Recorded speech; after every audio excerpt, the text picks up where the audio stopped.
이번 영상에서는 더불어민주당 이재명 대선 후보의 HMM 부산 이전 허위 발언 논란과 고발 사건을 중심으로 이어서 김문수 후보가 이재명의 방탄 유세를 강하게 비판한 두 번째 이슈까지 함께 전해드립니다. 첫 번째 이슈는 공직선거법 위반 혐의로 고발된 이재명의 직원 동의 허위 발언 사건이며, 두 번째 이슈는 이 후보의 방탄유리 유세와 이에 대한 보수파 진영의 비판입니다. 더불어민주당 이재명 후보가 또다시 공직선거법상 허위사실 공표 혐의로 고발당한 사건을 다뤄보도록 하겠는데요. 바로 HMM, 즉 옛 현대상선을 부산으로 이전하겠다는 공약을 하면서 직원들이 동의했다고 말한 발언이 문제가 되고 있습니다. 실제로 HMM 직원들과 노조는 그런 적 없다라고 정면 반박했습니다. 대법원에서 이미 유죄 취지 판결을 받은 사람이 같은 혐의로 또 고발된 상황, 이건 단순한 말실수라고 볼 수 있을까요? 아니면 고의적인 유권자 기만일까요? 뉴스데일리 베스트가 자세히 짚어보도록 하겠습니다.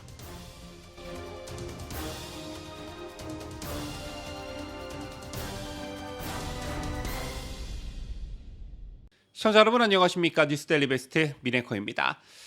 더불어민주당 이재명 후보가 또다시 공직선거법 위반 혐의로 고발당했습니다. 자, 이번엔 민간 해운 기업 HMN의 본사를 부산으로 옮기겠다라고 공약하면서 직원들이 동의했다라고 발언한 내용이 그 핵심입니다. 문제는 HMM 노조와 사측이 즉각 반박했다는 점인데요. 도대체 무슨 일이 있었던 것일까요? 5월 14일 이재명 후보는 부산 서면 유세에서 이렇게 말을 했습니다. 대한민국의 가장 큰 해운 회사인 HMN을 부산으로 옮겨오도록 하겠다. 민간 회사라 쉽지는 않겠지만 정부 출자 지분이 있으니 마음만 먹으면 가능하다. 직원들이 동의했다. 이 발언은 곧바로 논란이 됐습니다. 폭스 언론에 따르면 HMN에는 두 개의 노조가 존재한다고 합니다. 사무직 노조와 선원 노조로 전체 직원의 90%가 노조에 가입해 있다고 하는데요. 그런데 두 노조 모두 본사 이전과 관련해 어떠한 동의나 논의가 없었다고 밝혔습니다. HMM 육상노조위원장은 해상노조가 일부 협약식에 참석한 적은 있지만 본사 이전에 동의한 사실은 없고 협약서에서도 부산 이전이라는 표현 자체가 없다라고 했습니다. HMN 사측 역시 본사 이전과 관련해 어떤 지시나 통보를 받은 바 없다라고 했습니다. 즉 이재명이 말한 직원들이 동의했다라는 주장은 사실이 아니라는 것이죠. 실제로 해당 발언 직후 HMM 노조는 내부 이메일을 통해 논의된 바 없다라는 입장을 직원들에게 공유하기까지 했습니다. 자, 국민의힘 소속 이종배 서울시 의원은 이재명을 공직선거법상 허위사실 공표 혐의로 검찰에 고발했습니다. 이종배 의원은 고발장에서 민간기업 본사를 마음대로 옮기겠다고 말한 것도 문제지만 직원들이 동의했다는 명백한 거짓말로 유권자를 속인 것은 민주주의를 훼손하는 중대한 선거 범죄라고 강조했습니다. 여기서 한 가지 더 짚고 넘어가야 할 포인트가 있는데요. 이재명은 이미 2022년 대선 과정에서 공직선거법상 허위사실 공표 혐의로 기소된 전력이 있습니다. 대표적인 사례는 김문기 전 성남도시개발공사 처장을 몰랐다고 발언한 건과 백현동 용도 변경이 국토부의 강요, 협박 때문이라는 주장을 들 수가 있겠죠. 해당 사건에서 이재명은 1심에서 징역 1년에 집행유예 2년을 선고받았고 2심에서 무죄를 받았지만 대법원은 유죄 취지로 파기환송한 상태입니다. 자, 그렇다면 이게 대체 몇 번째냐라는 것이겠죠. 공직선거법상 허위사실 공표 혐의로 유죄 취지 판결을 받은 사람이 다시 같은 혐의로 고발되는 이 기가 막힌 상황, 이것이야말로 국민을 기만하는 정치의 반복일 것이고, 이렇게 보면, 여기까지 온 상황을 보면 좀 습관적이지 않느냐, 이런 표현도 가능할 것 같습니다. 게다가 타이밍도 묘합니다. 국회 법제사법위원회는 최근 공직선거법 개정안을 통과시켰죠. 이 개정안은 공직선거법 제250조에서 행위 항목을 삭제하는 내용인데, 이게 본회의까지 통과가 된다면 이재명의 기존 유죄 사건이 면소될 가능성이 생깁니다. 법이 바뀌면 유죄 판결도 무력화되는 구조. 자, 앞으로 이게 큰 논란이 될 것 같은데요. 어쨌든 또 하나 주목할 점은 이재명이 왜 HMN을 부산으로 했냐라는 점입니다. HMM은 현재 한국산업은행과 해양진흥공사가 약 71%의 지분을 가진 명목상 민간 상장사이지만 실질적으로는 정부가 지배력을 행사하는 준공공기관에 가까운 구조를 가진 회사입니다. 하지만 HMM은 현재 민영화를 앞두고 있기 때문에 공공지분을 앞세워 정치적 명분으로 본사 이전을 밀어붙이는 것은 투자자 신뢰와 기업 가치를 훼손할 수 있다는 지적이 제기되고 있습니다.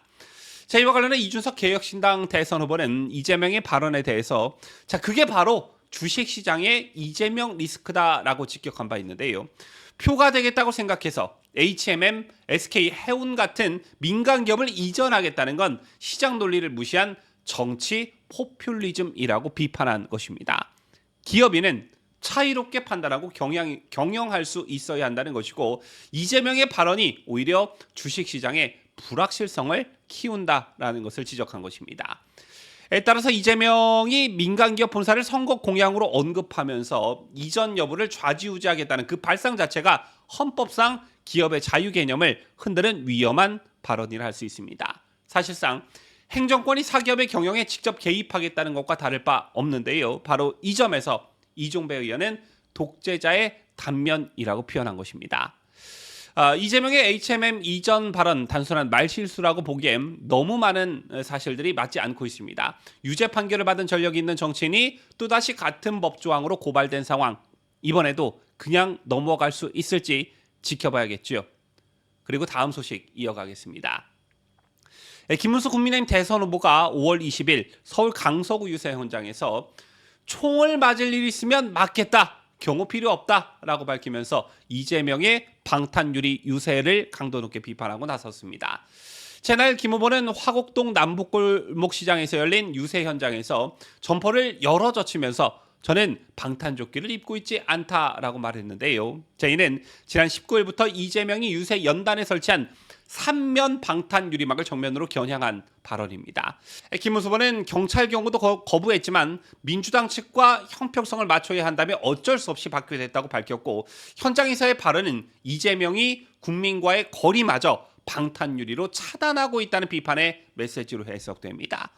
같은 날 권성동 국민의힘 원내대표도 페이스북을 통해 수천만 원의 혈세를 들여 유세장에 방탄 유리막을 설치한 이재명 후보는 상식을 벗어난 망상과 의심에 사로잡혀 있다라고 비판했고 신동욱 수석 대변인 역시 논평을 통해 방탄복에 이어 방탄 유리까지 이재명 후보는 자신만의 벙커 속에 숨어 있다라고 지적했습니다. 민주당 측은 이에 대해 이 후보를 겨냥해 러시아제 저격 소총이 밀반입됐다는 제보가 있어 안전을 위한 불가피한 조치라고 해명하고 있지만 야권은 오히려 그럴수록 국민과의 소통은 더 멀어질 것이라며 공세 수위를 높이고 있는 것입니다. 일각에서는 도널드 트럼프 미국 대통령이 피습 이후 방탄 유리안에서 유세를 한 전례를 들어 정당한 조치라고 옹호하는 주장도 있으나 이는 미국과 한국의 총기 문화와 위협 수준이 전혀 다르다는 점을 간과한 주장이지요. 우리나라는 총기 소지가 엄격히 금지된 사회임에도 불구하고 대통령 후보가 대규모 방탄 장비를 동원하는 것은 과잉 대응이라는 비판이 나올 수밖에 없는 것입니다. 공공장소에서 국민 앞에 서야 할 대통령 후보가 사실상 철통 방어를 앞세우는 모습은 정치적 소통을 회피하는 듯한 인상을 주며 국민과의 거리감을 오히려 증폭시키는 결과를 낳을 수 있다라는 것입니다. 이런 모습이 반복되면 이재명이 말하는 어떤 소통의 정치가 실상은 유리막 뒤에서 진행되는 차단의 정치로 비춰질 수밖에 없겠죠. 이재명이 말하는 소통의 정치가 결국 유리막 뒤에 숨어 진행되는 것이라면 그것이야말로 진짜 방탄 정치의 실체일지도 모르겠습니다. 지금까지 저는 자유대한민국을 소화하는 뉴스데일리 베스트 민앵커였습니다.